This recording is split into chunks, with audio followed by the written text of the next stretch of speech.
Welcome, Andrea Vada, to the podcast. Thank you. For everyone who doesn't know, Andrea is a registered clinical counselor and teacher. I probably got that wrong already. Registered counselor. Just registered counselor in Vancouver. Also self-proclaimed life enthusiast. It's true. Okay, cool. All right. Thank you for being on the show. And we're talking about the importance of solitude within the friendship context. We're talking about, in relation to the Friendship Bootcamp project. And I thought, hey, you'd be a great person to ask about these different kinds of subjects. And you picked this one as one of them. And so my first question is having a good association with solitude good for having better friendships in general? Because I feel like it is, but I want to get your opinion on this thing.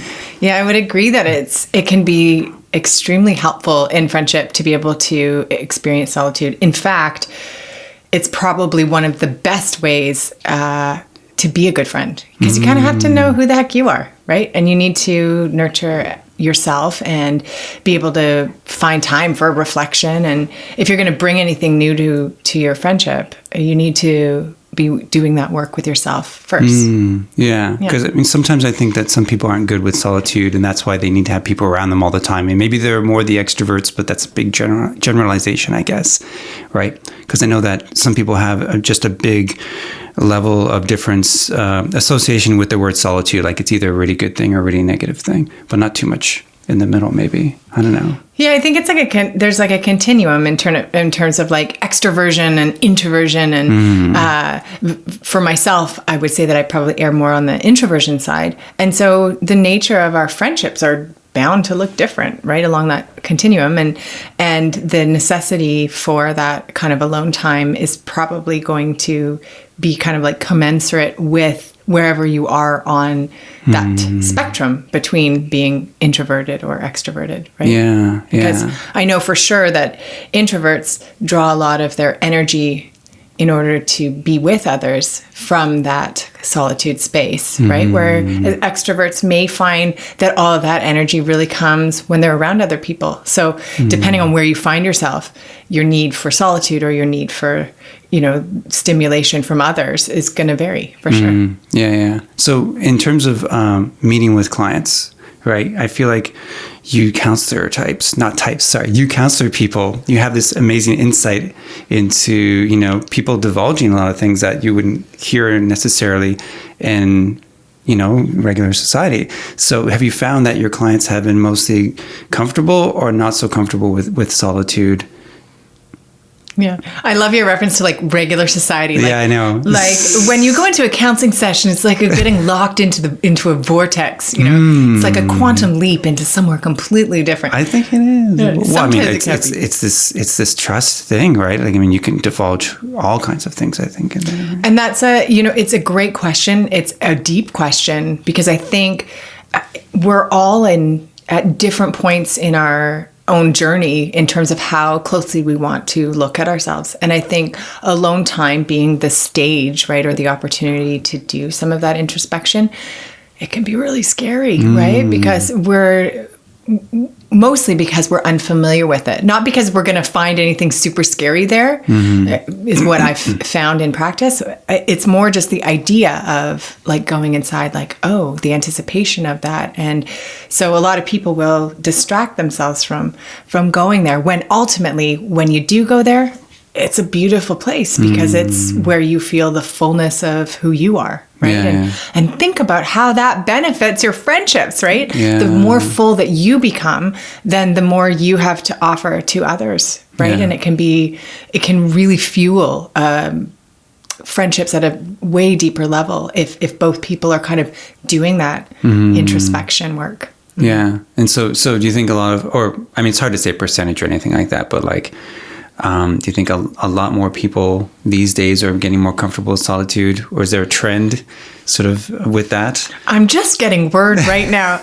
No, I don't. I mean, I don't know the statistics, but I would say that for sure we are at a time in the world where people are, for lack of a better term, waking up and recognizing that there is more than what we see in front of us, but that there is a journey inside. I mean, we're looking at an influx in Eastern practices becoming Western practices, right? Mindfulness, which is rooted in meditation, and people taking that time out and recognizing that it's really not about the go, go, go anymore, and that there's such great value in this quiet space that we take for ourselves when we show up for ourselves, when we nurture ourselves. So yeah, I'd say like, for sure, we're at a very unique time in history where we're really seeing this in great prevalence, right? Like people are really like understanding its importance.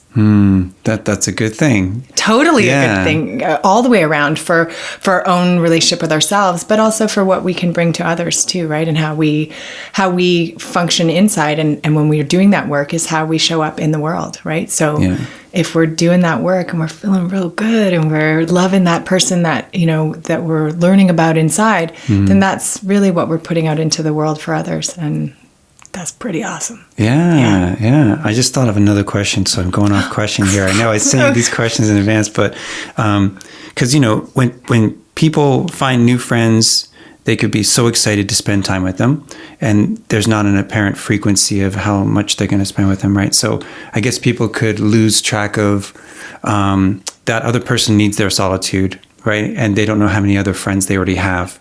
And so there's that balance, right? So I guess what would you say are the challenges in maintaining a good level of solitude and friendship time, I guess?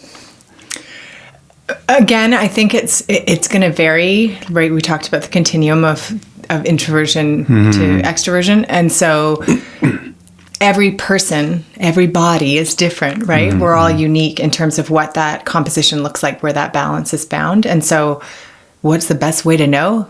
Communication, right? So really like, and if you, communication, and then having, you know, that space of mutual respect, of recognizing that we're not all the same, which is what makes friendships so great, is that we bring something unique to, and two people bringing, you know, their uniqueness all together makes a pretty cool thing. And so in order to have that in a safe space, it has to, you know, there has to be respect for like how each other does it best. Right? Yeah. It's a learning. Yeah. So what would you say are the challenges of somebody being more comfortable with solitude? The challenges of somebody being more comfortable? Yeah, with getting to that point where, you know. Oh, of becoming more comfortable. Oh, okay. Yeah, I think I said that wrong. That's okay.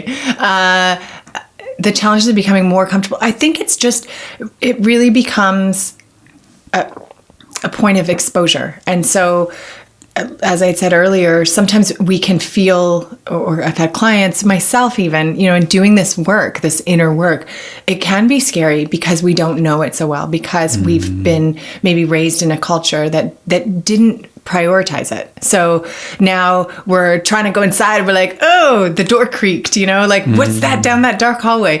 I think it's just about like exposure. It's about being kind and compassionate with ourselves and giving ourselves the opportunity to do it. So maybe it's like 30 seconds of just being by yourself, right? And I guess I should distinguish alone time, i.e. like being in your home by yourself.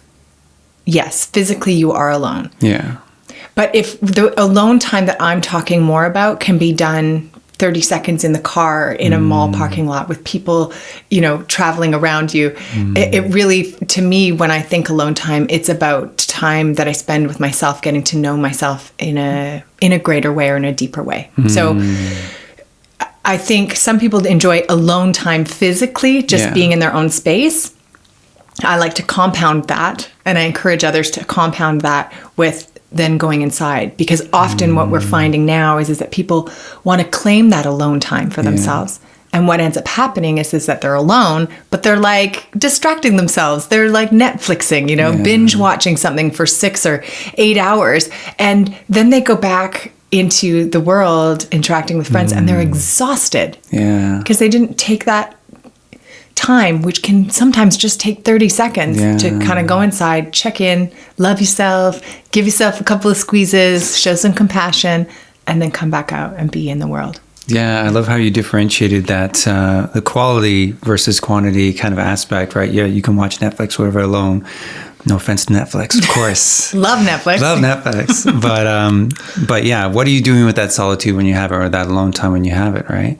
So, okay. So I always like to ask at least just one personal question on here. Okay. And, so what challenges have you faced and solutions that you found in terms of improving your alone time?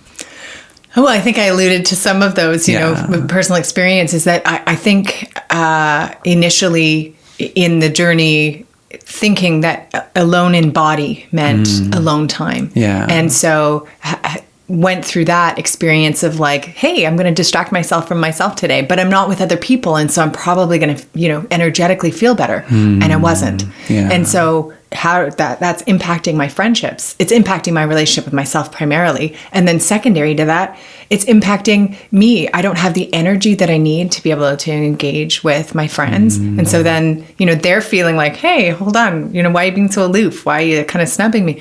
And it really comes down to, I wasn't doing my own work, right? So it's like, I don't like to overuse the metaphor of, when you're on the plane, when you pull the oxygen mask down, if we're tanking, put it on you first before you help others. Because if you're no good, then you're not going to be good for anyone else, right? You're not going to be of service or of use. So I really believe that it's the same piece here. It's like we really need to spend that time getting to know ourselves in order for us to be of service to others. And so, yeah, it's been a bumpy journey for sure. And it's continuous work. You're never going to be perfect at anything. So it's just about you continue to kind of go in and you continue to learn and you continue to challenge yourself, and then you can be of service outside.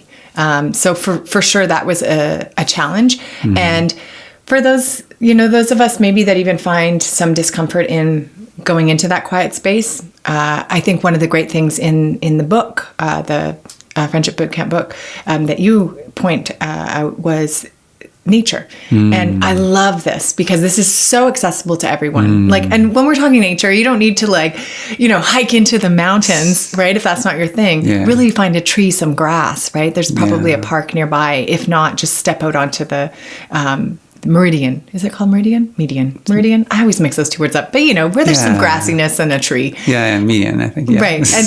Okay. And embrace that space.